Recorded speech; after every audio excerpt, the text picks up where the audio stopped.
All right, man. Anything else from me? That's it. We're going to go on the air. Actually, we're on the air right now. Oh, And we're back with another episode of the Pop Culture Cosmos. My name is Gerald Glassford with Pop Culture Cosmos and Game Source. I'm here along with my good friend, who you might have heard just before we went on the air. He is my good friend. He is the man, the myth, the legend behind Humanican Media. It's Josh Peterson. How are you, my friend? good, man. Ready to talk some pop culture and podcasting. Gotta love it. There you go. Indeed. We are the number one show on the podcast radio network. We truly appreciate it. It's all because of you out there that we are doing as well as we are. We truly appreciate it. We're here every Monday night, 10:30 p.m. Eastern, 7:30 p.m. Pacific. We've also got our top 10 rated show, the PCC Multiverse. That is on Friday nights on the podcast radio network, 7 p.m. Eastern, 4 p.m. Pacific. If you cannot get a hold of us there, catch us on one of our downloadable options and rate us, like us. Hopefully, you'll give us 5 stars. If you do, we truly appreciate it. Or feedback. We just want to know exactly where you stand with us. And if you listen to our episodes, we truly appreciate it. That is available on Stitcher, TuneIn, Podcast.com, Google Play, Mixcloud, iTunes, the ESO Network, the Tangent Bound Network, and also the Gonna Geek Network as well. We truly appreciate if you listen to us on any one of those awesome networks, and you get a bonus episode from the Pop Culture Cosmos family, the Humanican family, or the Game Source family as well. Added onto it. Hey, a free episode, a free podcast on top of our great podcast. That's awesome deal indeed. Well, recently Nintendo did another awesome Nintendo Direct, and I'll tell you what, it was actually a lot of great things that came out of it, a lot of great release dates, a lot of great information. We all know the Switch has done really amazingly well. It's gone out of the gates at a very nice clip. They recently gave the information that in the first 6 weeks, 5 6 weeks of production, excuse me, as far as sales are concerned, they've now hit worldwide about 1.5 million as far as units out there. In fact, the number of units of the game of Zelda Breath of the Wild are actually exceeds the number of consoles sold in America at both right around 1 million sold. So that's some great news indeed for Nintendo. And they came out with some news as far as some of the upcoming games that they're coming out with. I know a lot were very interested. Mario Kart 8 Deluxe is coming out here very soon on the 28th of April. That is going to be a reimagining of the Mario Kart 8 from the Wii U, along with a lot of other DLC and content that's added in there. Also, Ultra Street Fighter 2 is coming out May 26th with new characters. Minecraft is coming out May 11th. Sonic, a couple games coming out this year, both Sonic Mania and Sonic Forces. There's also Disgaea 5, the complete edition on May 23rd. And just some really good stuff coming on the way. Payday 2, which is a little older now, but it's still coming out this year. And there's a lot of great news indeed that's coming. Plus, also the mention that Splatoon 2 and ARMS are on the way. Definitely with ARMS coming out in June 16th, and Splatoon 2 coming out on July 21st, which is going to be a marquee title for the system indeed. With these type of announcements, obviously it's great news for any diehard Nintendo fan that already has a Switch or is heavily interested in it, and then also for those that already have Zelda and are playing through it and are going to almost come to that end as far as playing through the Zelda and that 150 hour plus game that it is. But for those who don't like Zelda, or those who don't like as much of what Zelda offers as far as the game is concerned, because not everybody likes the same games and whatnot. But hush my tongue, bite my tongue. There are people out there who do not like Zelda, who have stated that there is no reason to get a Switch. Well, there are now becoming some good reasons to get a Switch, and I definitely think it's becoming more attractive indeed to every audience of gamers that are out there. So I want to hear your thoughts, Josh, exactly on the Nintendo Switch announcements. How does this present it to you, and does this make the Nintendo Switch more attractive to you as a consumer to buy, despite the things we've said before regarding the high price point as far as the system itself, and also the accessories added onto it. But does this make it a more attractive system for you to buy? Honestly, beyond Zelda, like this list here, I don't really have any desire to play any of these games. I know maybe Mario Kart 8, but it's really just a reskinning of a game that's already out. I'm hoping to see some maybe Sonic Mania, just because those games are interesting. I don't know why Monopoly is a huge deal, but yeah, honestly, I'm not too into it. Like I want a Nintendo Switch, but I want it to play Zelda, and I want it to play the new Mario, which will hopefully come out soon. And I don't, because I'm not really like we've talked about this before. I'm not a huge Nintendo person. I was hoping the Switch would convert me to that, but so far I haven't seen anything that really is that stunning besides Zelda. And I know that's a problem. I'm wondering like what their sales are going to be like after people are done playing Zelda, which I hear is happening. Maybe will they get some exclusives that'll drive people to the console? We'll have to see, because a lot of these are just they're games that typical Nintendo games, but it's not really something that would, if let's just say if Zelda didn't exist and I had this list to go off of, I wouldn't be play. I wouldn't even bother buying one. Well, I know the original Wii suffered from a lot of shovelware and a lot of stuff that really just was half baked that went on there that drove the volume of titles up. And I see a little bit of that happening here with a lot of indie titles that pretty much have already been played already, or sometimes even some junk that they've actually added on there with just to have a little bit more fleshing out of selection of titles. 1-2-3 Switch looks absolutely horrible, and I don't even know why that game exists. From To be quite honest with you, party game or not, just really just, is there anything better you can do with a Switch than milking a cow? Maybe apparently not, but it just, sorry, I just had to say it. But Arms looks really promising to me. Splatoon 2 is if you were really into the first one, let's see how it differentiates from the original title, the sequel that's concerned. But that's obviously something of great interest to a lot of people because that was such a surprise hit. And there's some decent stuff coming out there. But if you already played Payday 2, and if you've already played Monopoly, and if you already have played Minecraft for years on end, this is really not going to move the needle in any direction. No, I get that, but it helps flesh out the system with some titles that are at least of decent quality, as opposed to just finishing Zelda and having nothing there except for junk like 1-2-3 Switch. So to me, it's hopeful for people that are interested in Nintendo Switch. Like you said, I'm not converted as of yet.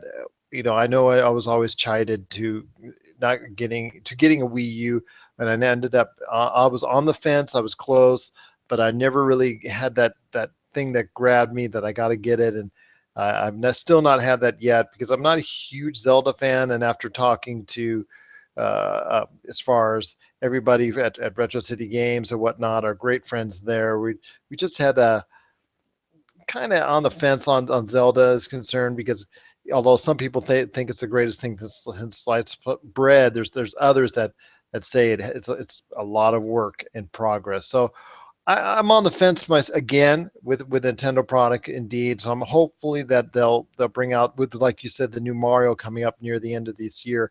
Hopefully that maybe it will turn the tide for people like you and I to actually inspire us to actually pay that extra amount for the system that maybe might just be a little bit overpriced indeed.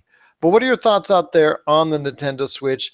If you haven't got one already, with the latest announcements and the latest release dates, did that give you the impetus to want to buy the system even more, or did it not move the needle in any direction for you as well? Let us know. Share us your thoughts. popculturecosmos@yahoo.com, or as well Pop Culture Cosmos, Humanican Media, and also Game Source on Facebook or Twitter. You can message any one of those outlets and we'll be able to share your thoughts indeed on the Nintendo Switch. Well, it's another great show for you today on the Pop Culture Cosmos. We're going to be sharing our thoughts on a lot of great subjects indeed. We've got the Morning Monitor. We're going to give you a taste of that as well. A little bit of taste of the Super Bro Game Station cast as well. And then our thoughts coming up later in the show on Josh Brolin as Cable. And I don't know if everybody is hunky dory with that decision, and we're going to find out exactly our thoughts on exactly what we think of Deadpool's, mentor, friend, frenemy, whatever you want to say. Josh Brolin as Cable has been announced, and want to make sure that we share our thoughts on that subject as well. Plus, hopefully, we'll be able to share our thoughts on The Last Jedi as well. So it's definitely a great show indeed. So we truly appreciate you being here. And before we head on out to the break, I want to make sure everybody gets a listen to, again, DJ Plasma Z, who's been here the past couple of weeks, just playing some great music. And we're going to be playing another great song from him today. This is Dusk Walker from Plasma Z, and this is the Pop Culture Cosmos.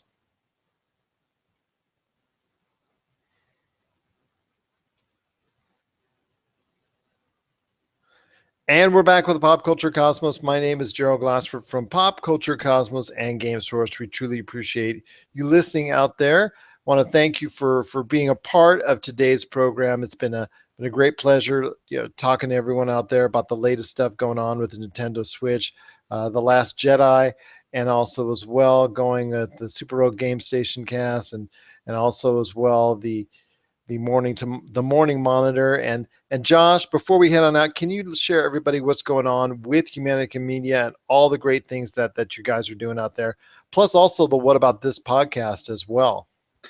Correct. Yeah, we just started our daily show called The Morning Monitor. You can catch it every day.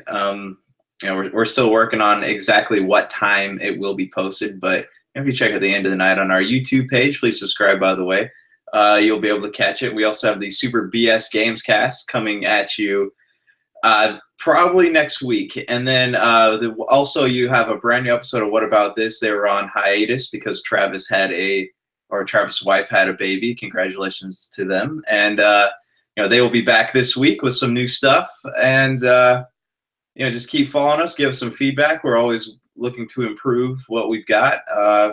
Stay tuned.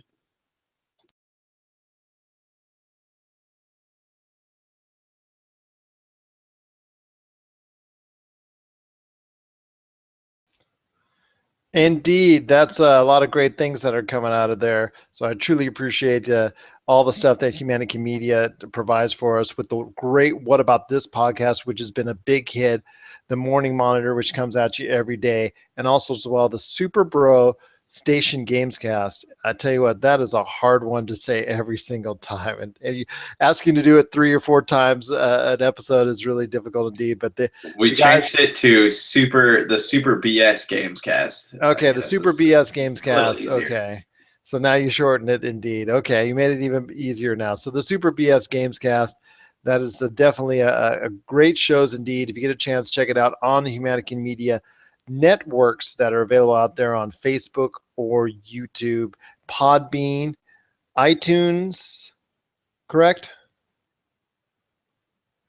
Yeah, okay. And podcast.com, of yes, course. podcast.com, Podbean, iTunes, all the usual suspects. All the usual suspects indeed. So it's been another great episode of the Pop Culture Cosmos here. And I want to, before we actually head on out, I want to ask you this.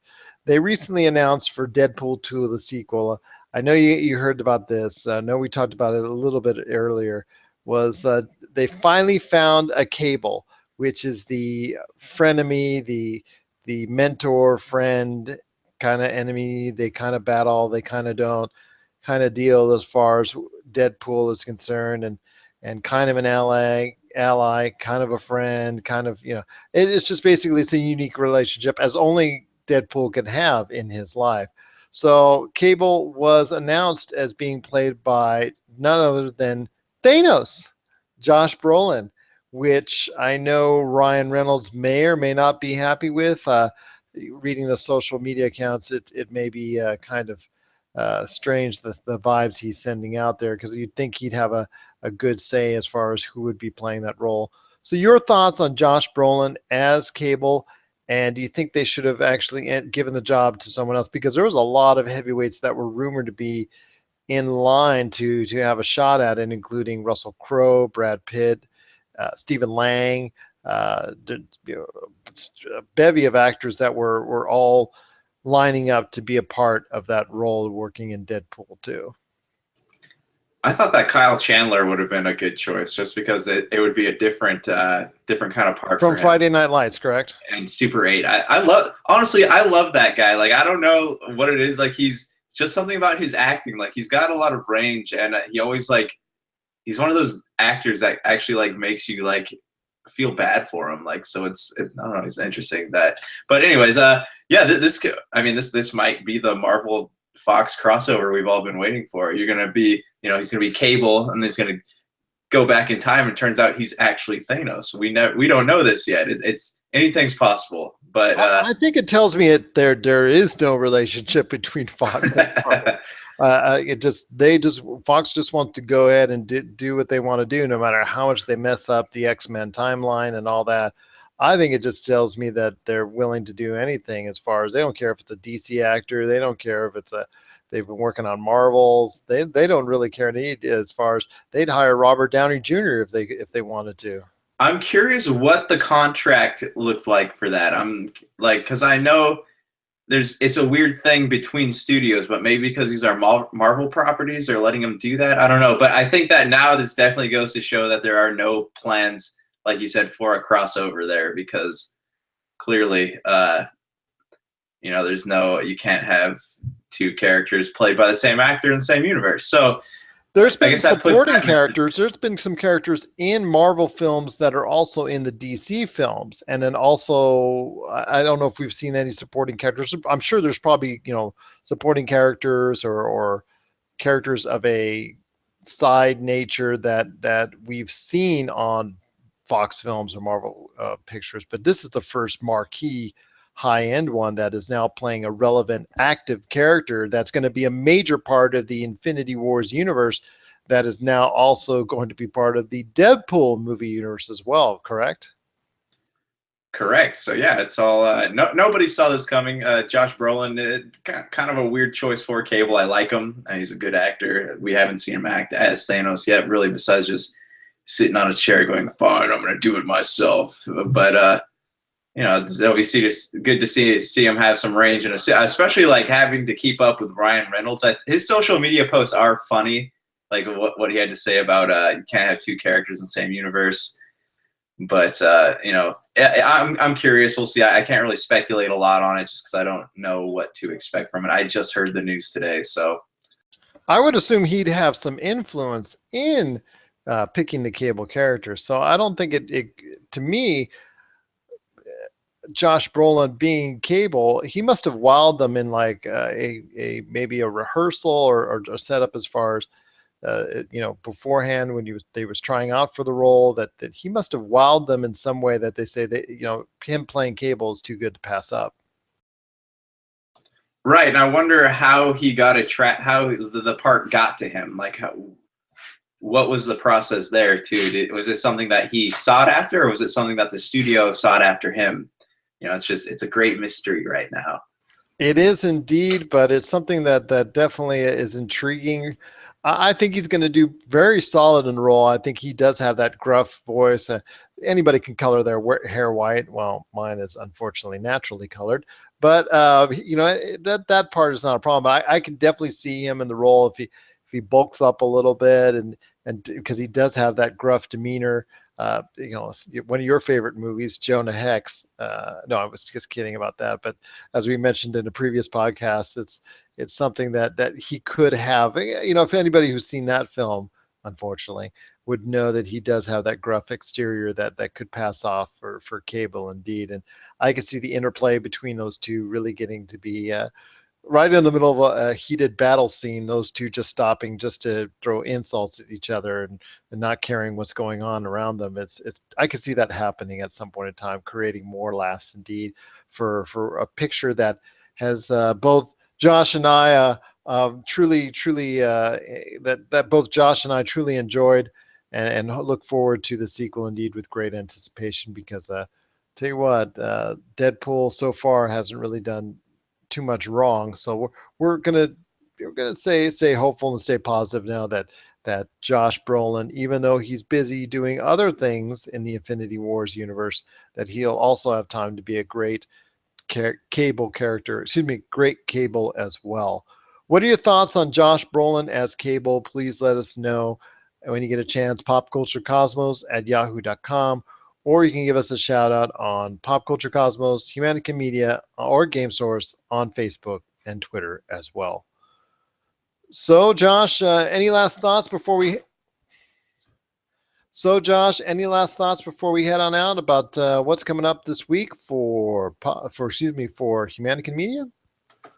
Yeah, please, like I said, check out the Morning Monitor. We love to have your feedback. Please subscribe, follow us. We're trying to build an audience from scratch here, so we would greatly appreciate any support you could give us. And stay tuned for the Super BS Gamescast and the What About This podcast. And as always, thanks for delving into the pop culture cosmos. Indeed, we do appreciate as well. The Pop Culture Cosmos show is truly successful only because you are listening out there, and we truly remind ourselves that and appreciate it indeed every single time we go on the air. So it's all because of you. We're here, and we definitely appreciate your support indeed. So for Josh Peterson, this is Gerald Glassford, and tell you what, it's another beautiful day in paradise here in the Pop Culture Cosmos. We thank you for listening, and here's hoping you have yourself a great day.